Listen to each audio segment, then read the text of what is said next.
जुबिन गर्ग दोस्तों एक ऐसा नाम जिसने अपनी आवाज के माध्यम से सभी के दिलों को जीता और अपने स्वभाव के माध्यम से उसने हर उस दिल में अपनी जगह बनाई जो नेचर के साथ और कुदरत की बनाई हुई चीजों के साथ वो प्यार करता है, इंसानियत से प्यार करता है। ऐसा नाम किसी इंट्रोडक्शन का मोहताज नहीं। लेकिन दोस्तों वो अचानक हमसे छोड़कर हमें चला गया। एकदम से किसी का बिछड़ जाना और एक ऐसी हस्ती का ये बहुत कुछ कह जाता है। और कहीं ना कहीं हमारे माइंड में ये संशय भी आता है, क्या जुबिन की मौत सिर्फ एक हादसा थी या उसके पीछे कोई साजिश थी? क्या ऐसा हो सकता है? बहुत से विचार आपके मन में भी होंगे। अंकों के माध्यम से हम उनकी जन्मतिथि के माध्यम से कुछ समझना चाहेंगे कि जुबिन की मौत क्या वाकई में एक हादसा थी या उसके पीछे कुछ और था। जुबिन का जन्म 18 नवंबर 1972 में हुआ दोस्तों। एक ऐसा व्यक्तित्व जो अपनी आवाज के माध्यम से सभी के दिलों को जीत रहा हो। दोस्तों एक ऐसी बीमारी जिसे कहें हम या एक ऐसी प्रॉब्लम जिसे कहें जो कुदरती तौर पर थी, जिसे हम मिर्गी भी कह सकते हैं या एलिपिसी, जो एक ऐसी प्रॉब्लम थी जिससे वो अपनी रूटीन में वो जूझ रहे थे, लेकिन फिर भी उन्होंने कभी हार नहीं मानी। लेकिन दोस्तों क्या आपके दिमाग में ये बात नहीं आती कि जिसके दिमाग तक ऑक्सीजन पहुंचने में प्रॉब्लम हो रही, यानी एक ऐसी बीमारी जिसे हम एपिलेसी कहते हैं, जो ऑक्सीजन से जुड़ी है, जो दिमाग पर अगर पूरी ऑक्सीजन नहीं पहुंचती तो नसों से जुड़ी हुई प्रॉब्लम, एकदम से आदमी गिर जाता है, उसे होश नहीं रहती। तो क्या ऐसे आदमी को, ऐसे पर्सन को स्कूबा डाइविंग में जाना चाहिए था? तो क्या वहां पर ऑक्सीजन की कमी हुई या नसों में कोई ऐसी ब्लॉकेज हुई या क्या कारण रहा? तो अंकों के माध्यम से हम जानने की कोशिश करते हैं दोस्तों कि जुबिन की मौत का आखिर कारण क्या था। जुबिन गर्ग किसी इंट्रोडक्शन के मोहताज नहीं थे दोस्तों। ये उनकी जो जन्म तिथि है वो 18 नवंबर 1972। जुबिन गर्ग पैदा हुए। लोशो ग्रेड उनका क्या कहता है दोस्तों? लोशो ग्रेड में उनके जो अंक हैं वो इस प्रकार से आते हैं और हम सभी अंकों को लोशो ग्रिड के अकॉर्डिंग भर करके उनकी डेट ऑफ बर्थ को, जैसे उनका मूलांक नंबर 9 पर आ रहा है और उनका भाग्यांक नंबर 3 पर है, यानी कि डेस्टिनी नंबर जिसे कहा जाए। और ये जो अंक है दोस्तों, ये म्यूजिक लवर्स का होता है, म्यूजिक के लिए होता है, इंसानियत का नंबर और मैग्नेटिक पावर का नंबर होता है दोस्तों। लेकिन यहां पर जो सबसे बड़ी बात थी दोस्तों, जो सबसे बड़ी बात ये थी कि ये उनके कुंडली में एक काल सर्प योग जिसे कहा जाए, कि जो ये एक मकर रेखा जिसे कहा जाता है, ये थी। आप इस रेखा को देखिए, इसके जो 3 अंक हैं वो एक तरफ हैं और जो बाकी के 3 अंक हैं वो एक तरफ है। तो दोस्तों ये एक बहुत बड़ा कारण रहता है अचानक से कुछ ऐसा हादसा हो जाना या अचानक से कोई ऐसी साजिश हो जाना कि जिसका शिकार ये पर्सन हो जाता है। तो दोस्तों जुबिन गर्ग जी की मंगल की दशा चल रही थी। मंगल की दशा चलने से उनके 7th हाउस में और 2nd और 9th हाउस में मंगल उनके विराजमान था और अंतरदशा जो थी उनकी वो सैटर्न की चल रही थी, यानी कि जो अंतरदशा थी वो सैटर्न की। ये दोनों ही एक ऐसी साजिश होने का या एक ऐसी हादसा होने का कारण बनते हैं कि कोई ऐसा समय हो, इंसान उस जगह पर पहुंच जाए कि जहां पर यह हादसा होना है या उसे किसी साजिश का शिकार बन जाना है। वीनस हालांकि उनके 6, 8 एंड 12 हाउस में विराजमान था, लेकिन ये उन्हें सपोर्ट करता, लेकिन वीनस का 8th हाउस में होना ये उन्हें सपोर्ट नहीं कर पाया और मारक का कारण कहीं बन गया और दुश्मनों की हम कहें विजय हो गई। यहां पर राहु जो है वो उनके 10th हाउस में था और यह भी बहुत बड़ा कारण था, क्योंकि केपी के माध्यम से हम समझते हैं कि उनकी डेट ऑफ बर्थ पे जो राहु का ही राज चल रहा था। राहु का राज, राहु ने उन्हें पूरा कैप्चर किया होता इस समय, कि बुद्धि उस समय काम नहीं करती और राहु सिर्फ दिमाग का ही कारक है। आपको समझ में आना चाहिए इस बात को लेकर के। और यहां तक कि उनका स्टार लॉर्ड भी राहु था और सब लॉर्ड भी राहु था।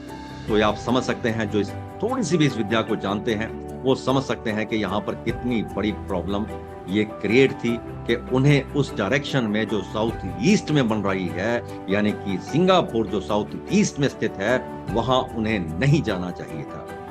राहु के कारण ये हादसा होना या किसी ऐसी साजिश का शिकार हो जाना, ये उनकी डेट ऑफ बर्थ दिखाती है। दोस्तों, राहु काल के समय आप ये देखिए कितना प्रबल ये समय हो गया कि राहु उन्हें अपने जाल में ले गया या उसे निगल गया। जिसे जैसे हम कहें, राहु ग्रहण जब लगाता है तो राहु सूर्य को निगल जाता है। दोस्तों, एक राहु है जिसे सूर्य को भक्षण करने का वरदान मिला हुआ है कि राहु सूर्य को भक्षण करता है तो सूर्य ग्रहण लग जाता है। तो राहु काल का ही वो समय था कि जिस समय जुबिन की डेथ हुई या हम कहें कि साजिश हुई।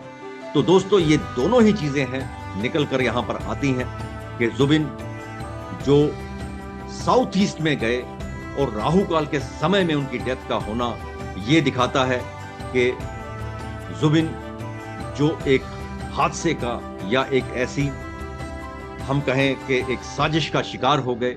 दोस्तों, जो मिर्गी की प्रॉब्लम से यानी कि एपिलिसी की प्रॉब्लम से दिन ब दिन अपनी रूटीन में जो फेस कर रहा हो उस चीज को, और कई बार आपने देखा भी होगा कि स्टेज के ऊपर भी उन्हें फिट्स आ जाते थे, कुछ इस प्रकार की प्रॉब्लम हो जाती। और साथ ही साथ कोरोना के समय में भी, कोरोना के टाइम में भी ये प्रॉब्लम्स काफी थी। हालांकि उनकी फैमिली को, उनकी वाइफ को ये डर था कि कहीं इस वजह से उन्हें कुछ हो ना जाए।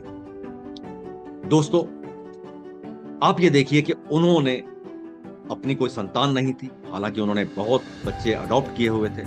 वो इस दुनिया में एक ऐसी पीस, एक ऐसी शांति और एक ऐसा एनवायरनमेंट बनाना चाहते थे अपनी बातों के माध्यम से, अपनी जो उनकी एजिटेशन थी उनके माध्यम से या अपने गानों के माध्यम से। उनके गानों में इतना सुकून था, लेकिन अचानक से उनका चले जाना ये बहुत सारे प्रश्न खड़े कर जाता है।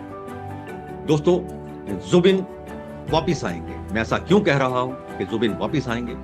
क्योंकि एक ऐसा लेजेंड, नंबर 9 को अगर आप देखें तो नंबर 9 किसी भी अंक में आप मिला लें तो वो अपना वजूद नहीं रखता, वो छोड़ जाता है। यानी कि हम 9 में अगर 5 को ऐड ऑन करें तो नंबर 14 आता है, तो जब 1 और 4 को ऐड करेंगे तो नंबर 9 निकल जाता है, तो 5 दोबारा आ जाता है। तो इस प्रकार से, और जुबिन का जो Z से नंबर आ रहा है टोटल, वो लास्ट ABC अल्फाबेट का लास्ट अंक है दोस्तों। और अंक 9 भी जो होता है वो भी हम कहें न्यूमेरिकल अंकों का आखिरी अंक होता है। लेकिन यदि ये व्यक्ति, मैं ऐसा क्यों कह रहा हूं कि यदि ये व्यक्ति जो मूलांक 9 से बिलोंग कर रहा, यदि ये व्यक्ति एक नेचुरल डेथ उसकी होती है, यानी कि पूरी अपनी जिंदगी को भोग करके जाना और किसी बेड पर लास्ट समय में होना, या समझ लीजिए कुछ ऐसी अनक्योरेबल डिजीज का हो जाना, उस समय कुछ ऐसा अगर हो तो उस आदमी का ये आखिरी जन्म होता है। लेकिन यहां जुबिन हादसे का शिकार हुए और एक जो जिसे कहा जाए अप्राकृतिक, यानी कि एक जो नेचुरल डेथ उनकी वो नहीं थी, और एक वो हादसा था, एक वो साजिश थी कि जो समय आने पर हो सकता है कि हम सब लोगों के सामने वो आ भी जाए कि क्या वो साजिश थी। लेकिन दोस्तों, जुबिन दोबारा जन्म लेंगे और इसी सदी में लेंगे। वो जहां तक मैं प्रेडिक्ट कर पा रहा हूं कि कुछ ऐसी अगर कोई डेथ होती है तो वो कितने समय के बाद जन्म लेता है और क्या क्या उसकी लाइफ में हो सकती हैं पॉसिबिलिटीज। तो दोस्तों, 31 जो ईयर होगा, यानी कि 2031 में जुबिन दोबारा आएंगे। वैसी ही उनकी झलक होगी। अल्फाबेटिक उनका जो अंक, जो अल्फाबेटिक नंबर होगा जो उनका, वो ए से शुरू होगा। जो उनका नाम होगा इस बार वो ए से शुरू होगा, और काफी हद तक उनका हेयर स्टाइल या उनकी झलक आपको उनमें नजर आएगी। असम का बेटा असम में ही पैदा होगा, आपके बीच ही पैदा होगा, और इसी तरह से वो 10 साल की उम्र में अपना पहला एल्बम जो निकालेगा।